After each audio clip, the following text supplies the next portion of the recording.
to reach a total of 9,500 words, roughly 75 to 80 minutes of narration. The script must be incredibly descriptive, favoring slow cinema style prose. I will focus on the microscopic details of the island to ensure the listener feels every grain of sand and every breath. Here is part 1, the arrival and the first breath, translated and expanded into American English. Part 1, the shoreline awakening. Narration style, slow, rhythmic, intimate. Allow for 3 5-second pauses between sentences to let the ambient sounds of the swell breathe.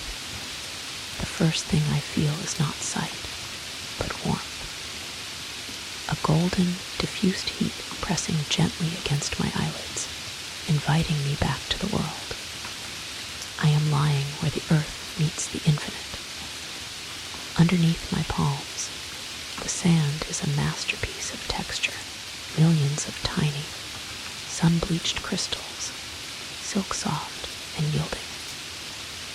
I let my fingers sift through them, feeling the weight of the earth, the groundedness of this sanctuary. I don't open my eyes yet. I listen. The ocean is breathing with me. A long, low draw of air as the swell gathers itself hush, and then the silver release as it spills onto the shore. S-H-H-H-H-H-H. It is the oldest rhythm in the world. It is the sound of the Pacific, vast and blue, whispering that there is nowhere else I need to be. No clocks, no screens, no noise, only the tide. I take my first conscious breath. Inhale. I pull in the scent of salt spray and sun-warmed driftwood. The air is thick, sweet, and incredibly pure. It feels like drinking light. Exhale. I let my spine sink deeper into the sand. I release the tension in my jaw, the tightness in my brow. I am becoming a part of this beach. Now I open my eyes. The blue is impossible.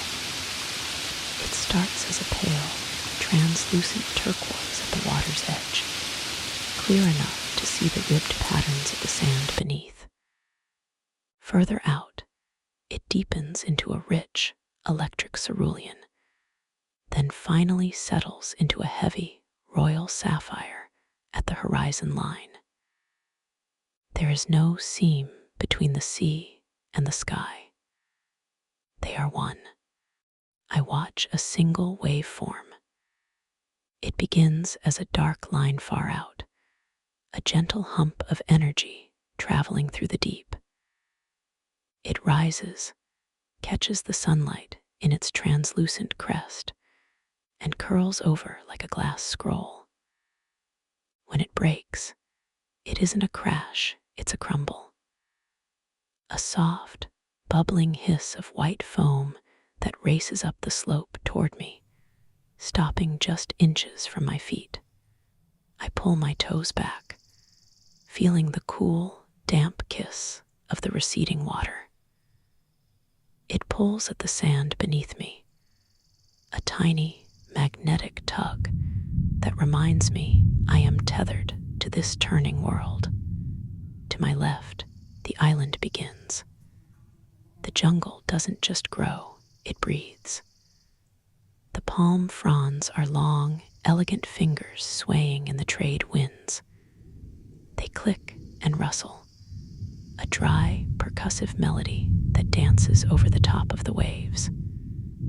High above, hidden in the canopy of emerald leaves, a bird calls out, a bright, liquid whistle that echoes through the stillness. I am here, I am safe, I am home. I stand up slowly. My movements are fluid, unhurried. There is a profound silence here, even with the music of the birds. It is the silence of a place that has never known a city. As I walk toward the tree line, the sand changes. It becomes cooler, mixed with the shadows of the overhanging palms. I step over a piece of sun-bleached coral, white as bone, intricate as lace.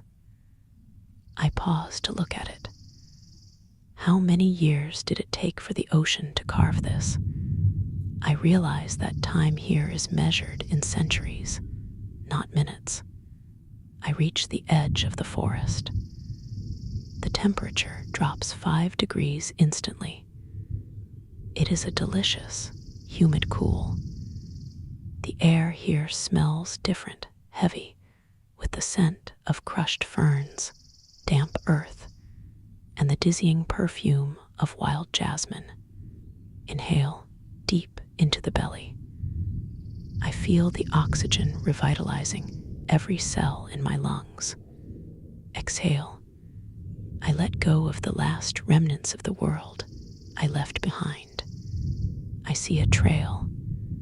It isn't a paved path, just a suggestion of a way forward, woven through giant monstera, leaves the size of umbrellas.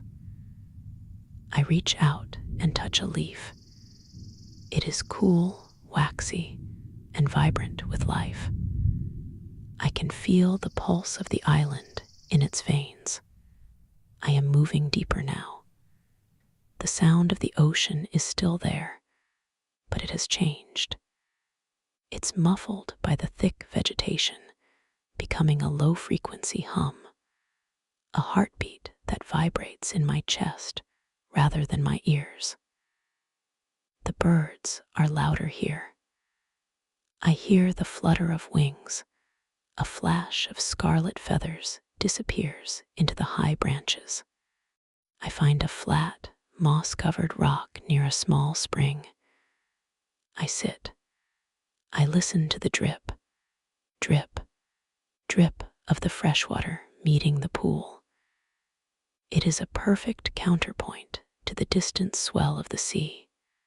I rise from the moss-covered rock, my body feeling lighter, as if the humidity of the jungle has washed away the invisible dust of the outside world.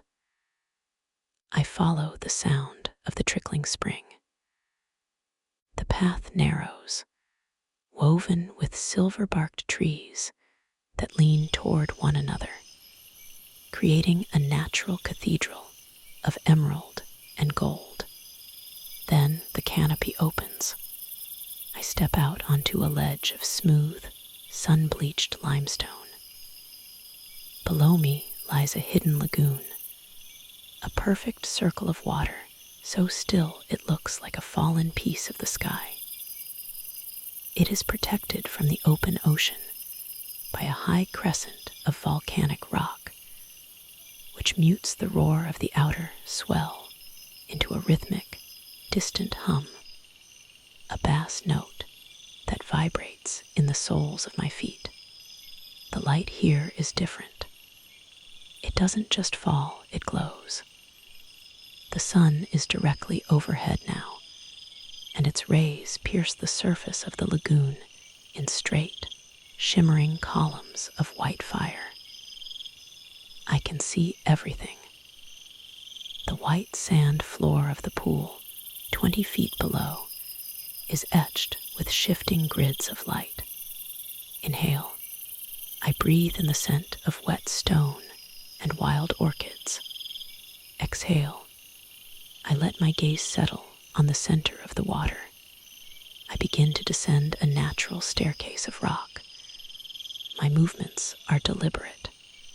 Every muscle is fluid. There is no hurry. There is only the now. When I reach the water's edge, I pause. I dip one foot into the pool. It is the exact temperature of my skin. For a moment, I cannot tell where I end and the water begins. I wade in. The water rises to my ankles, then my knees, then my waist. It is a liquid silk, a warm embrace that strips away the very concept of gravity. I move toward the center, my arms trailing on the surface, creating two long, silver wakes that fan out behind me.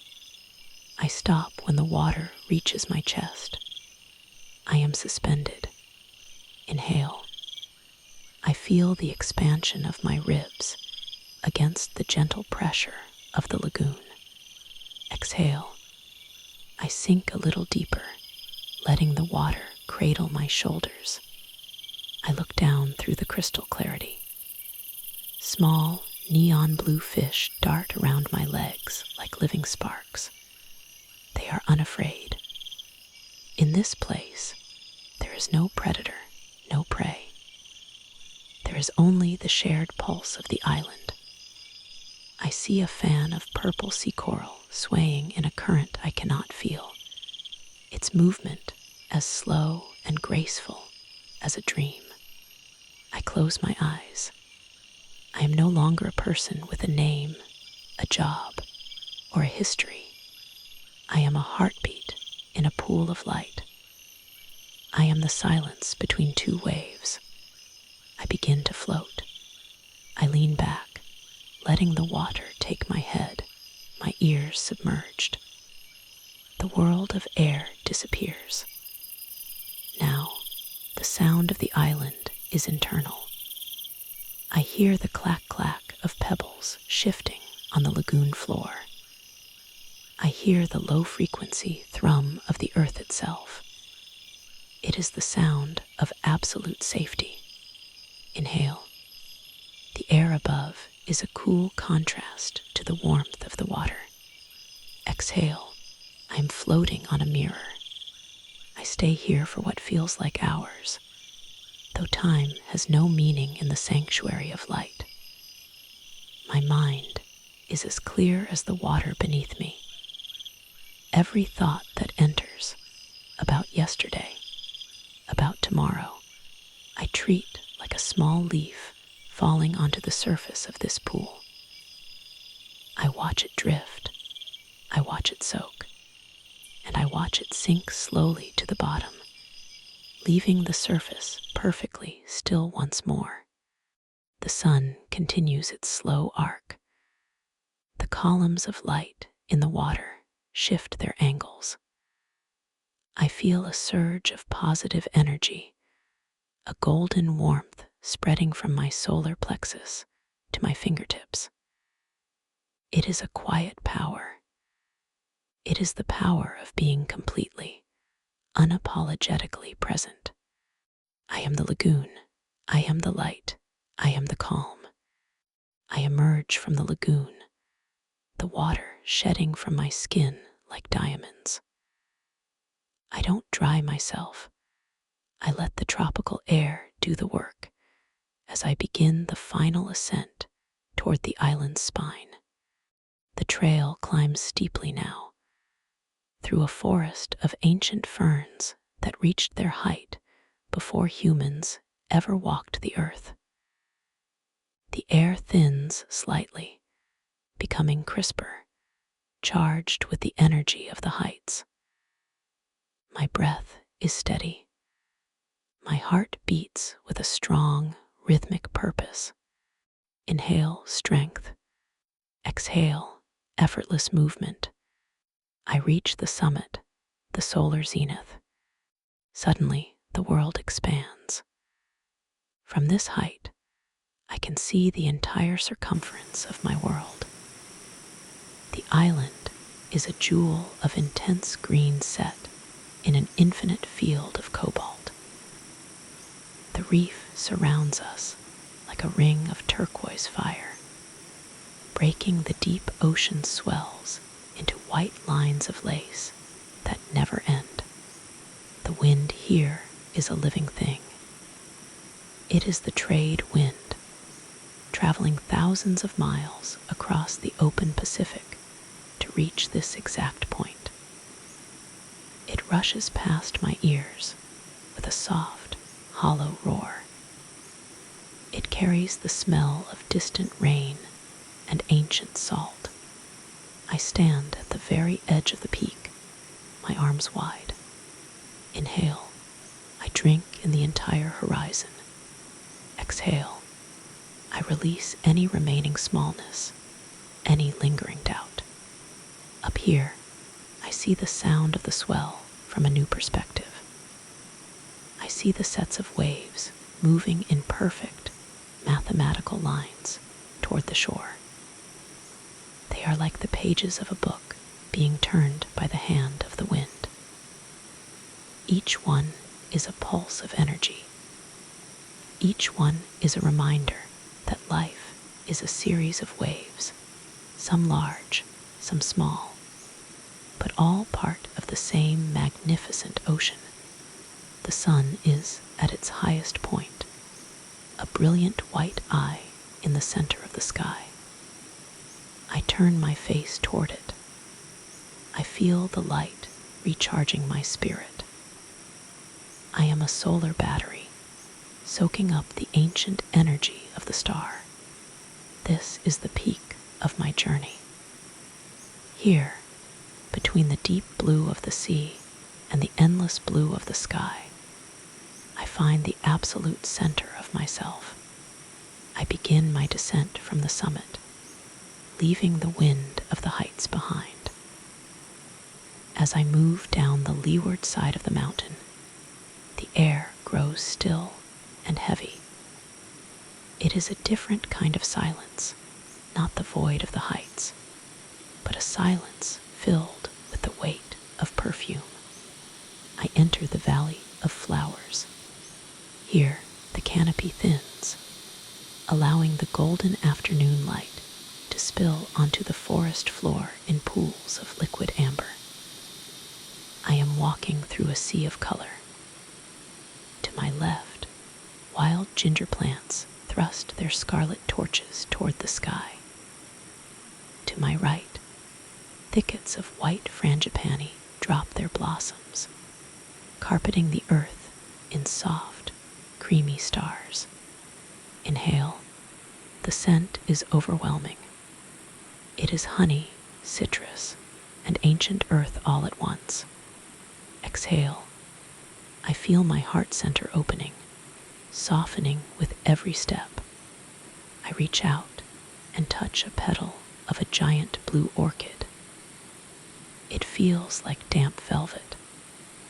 I marvel at the intricacy of its design, the tiny veins, the dusting of pollen, the way it holds a single drop of dew like a diamond in its throat.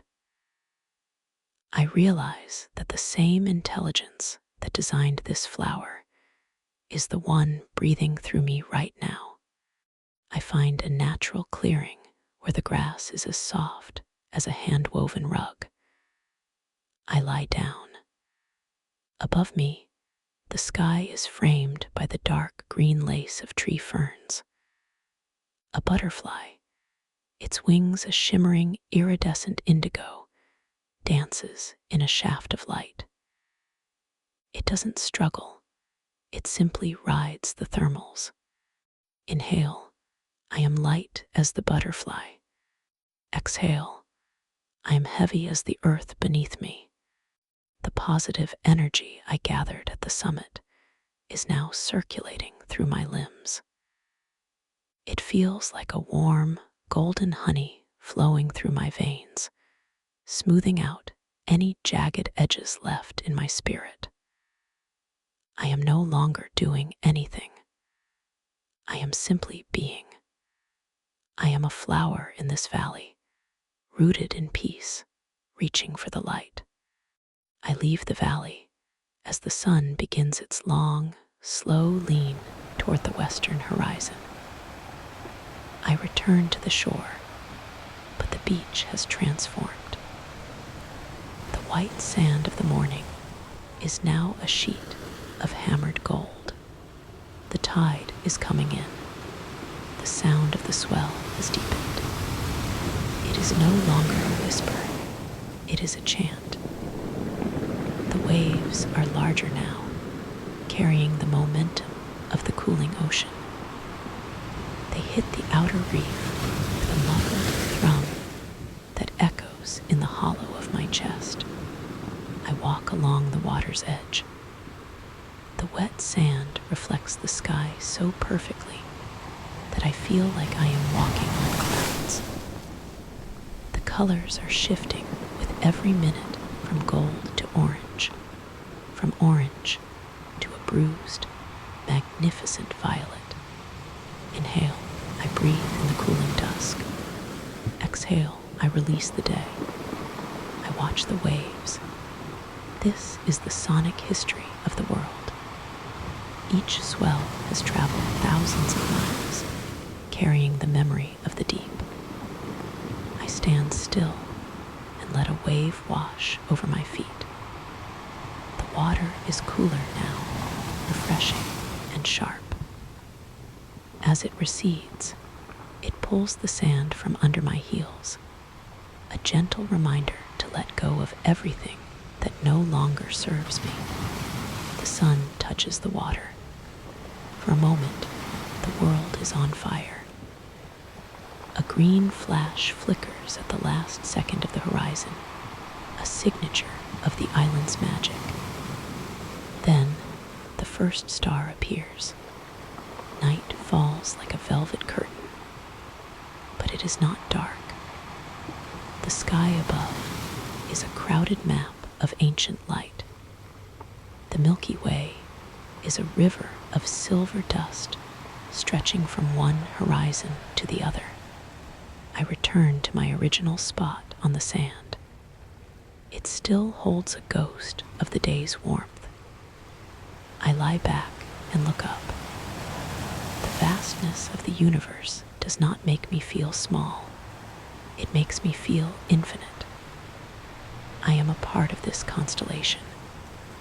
I am a note in this cosmic symphony. The ocean is a dark, rhythmic pulse now. Hush, S-H-H-H-H-H-H. Inhale, I draw in the starlight. Exhale, I sink into the absolute calm. My body feels weightless, as if the sand has turned into a cloud. I can no longer feel where my skin meets the air. I am dissolving into the night, into the sound of the swell, into the song of the nocturnal birds that have replaced the day's choir. Everything is exactly as it should be. The positive energy is a steady, glowing coal in my center, a light that will stay with me long after I leave this island. Inhale, exhale. The waves continue their work. The stars continue their dance. And I am at peace.